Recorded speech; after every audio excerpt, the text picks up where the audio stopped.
ये बिल जो पास हुआ है इसके बारे में आपका क्या कहना है? देखिए, ये सरासर इस मुल्क को तोड़ने की साजिश है जी। सरासर समाज को बांटने की साजिश है और ये बीजेपी की बदमाशी है कि आप एक बिल ला रहे हो और आप इस मुल्क के आइन को, कॉन्स्टिट्यूशन को के खिलाफ एक बिल ला रहे हो। कॉन्स्टिट्यूशन ने ये वाज़े तौर पे ये है कि कोई भी किसी भी मजहब का क्यों ना हो, कॉन्स्टिट्यूशन सिर्फ एक निगाह से देखेगी। इस मुल्क का कानून है। जी। आज जो ये बिल लाया गया है सिर्फ मुसलमानों को अलग करके आप एक नई बिल ला रहे हो। इस बिल को लाने का एक मकसद है। आज सिटीजनशिप अमेंडमेंट बिल ला रहे हैं। ये कह रहे हैं कि जो भी सिटीजन बाहर से आया है उसमें मुसलमानों को छोड़ के हम दूसरों को हम सिटीजनशिप देंगे। उसमें कोई आपत्ति नहीं।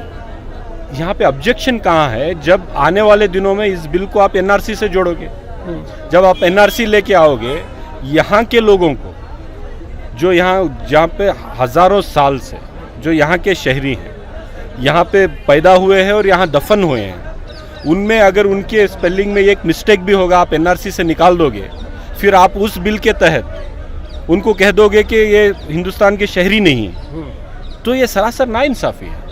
आप कैसे इस मुल्क के 15% एक तबके को इस मुल्क से अलग करने की साजिश है।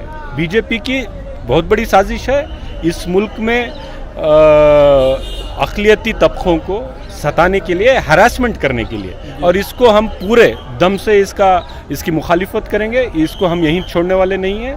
हम कोर्ट का दरवाज़ा खटखटाएंगे, असेंबली और पार्लियामेंट में बात करेंगे और ये इंसाफ होना चाहिए।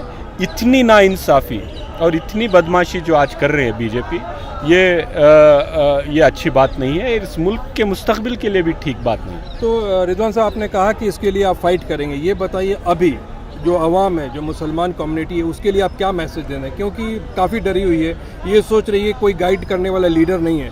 तो आप इस वक्त क्या कहना चाहते, क्या मैसेज मुसलमानों को देना चाहते हैं? देखिए, मैं ये मैसेज ये बहुत क्लियर है कि ये हमारे ख़िलाफ़ एक साजिश हो रही है। जी। इस साजिश को हम कानूनन इसका फाइट होना चाहिए। हमें कोर्ट में जाना है। कांग्रेस पार्टी ने बहुत क्लियर स्टैंड लिया है। इस बिल की मुखालिफत हमने पार्लियामेंट में की है। इस बिल की मुखालिफत हम सड़कों पे उतर के करेंगे। हम इस बिल की मुखालिफत कोर्ट में करेंगे और आने वाले असेंबली सेशन में इस बिल पे मैं बात भी करूँगा। और चूँकि ये सेंट्रल गवर्नमेंट के डोमेन में आता है, हम लोग यहाँ पे स्टेट में है, मैं यहाँ का एमएलए हूँ, लेकिन इसको इम्प्लीमेंट तो स्टेट को ही करना है। जहाँ पे भी नॉन बीजेपी हुकूमतें हैं उन पर दबाव डाला जाएगा कि आप इसको इम्प्लीमेंट नहीं करेंगे, ठीक है? क्योंकि एनआरसी जब आएगा, जो भी होगा स्टेट गवर्नमेंट को ही करना पड़ेगा। लेकिन बहुत अफसोस की बात है कि रियासत कर्नाटक में एक फ़िरका वाराना हुकूमत है, बीजेपी की हुकूमत है। इस हुकूमत को भी हम सीधे सीधे बात करेंगे और इसको यहाँ नहीं छोड़ेंगे। कानून के तहत हम इस पर काम होगा और बहुत सारे एक्सपर्ट से भी बात भी करना है, क्योंकि मैं भी एक साथ। लेकिन मैं एक बात ये कहना चाहूँगा कि हमें सब्र और तहम्मुल से काम लेना है।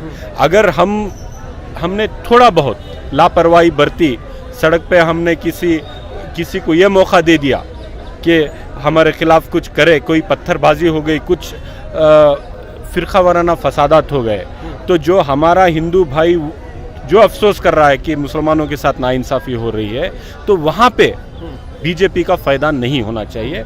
हमें सिर्फ और मुसलमान इस पर बात नहीं करे, बल्कि हर सेक्युलर आदमी, चाहे वो हिंदू हो, क्रिश्चियन हो, कोई भी मज़हब का क्यों ना हो, वो सब हमारे साथ हैं इस बिल पे, और हम सब मिलकर इस एजेंडे को फेल करने के लिए काम करेंगे। बहुत बहुत शुक्रिया आपका, थैंक यू।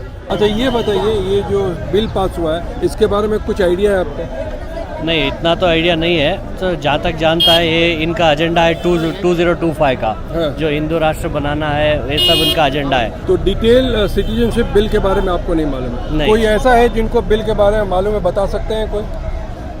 अस्सलाम वालेकुम। Citizenship amendment bill Muslims, non Muslims के लिए है, सिटीजनशिप देने के लिए बनाया है, except Muslim Afghanistan, Pakistan and Bangladesh. अच्छा। और छोड़ के जो भी ये है नॉन मुस्लिम से, वहाँ से रेफ्यूजीज आते हैं, उनको सिटीजनशिप देते करके बोल के कर रहे हैं। उन लोगों को दिया जाएगा और मुस्लिम को नहीं मुस्लिम्स दिया को जाएगा। नहीं। ये बिल का यही मेन मकसद है। तो इसके लिए कुछ आप लोग की पता चला है क्या करने वाले हैं मुस्लिम लोग इस बिल के सहमत में और इसके अगेंस्ट में? अब जैसे एनआरसी हुआ है, पहले असम में क्या है 60% नॉन मुस्लिम थी, अरे समझ में 60% नॉन मुस्लिम थी और 40% मुस्लिम थी। अभी ना क्या कर को ही अब 60% जो नॉन मुस्लिम हिंदू ही अब उनको सिटीजनशिप दे डालती, तो बाकायदा उन्होंने क्या होती इंडियन सिटीजनशिप में मौजूद हो जाती। जो बाकी 40% जो मुसलमान ही उनको क्या करते हैं भारत से बाहर ऐसा रखे रहते, तो उनको सिटीजनशिप नहीं देते। तो ये हिसाब से ये नया बिल है, तो हमें अपोज करती हैं। ये चीज़ हमने ज़रूरत नहीं है, क्योंकि तो देश तोड़ने के वास्ते है, इसलिए देश जोड़ने के वास्ते नहीं है।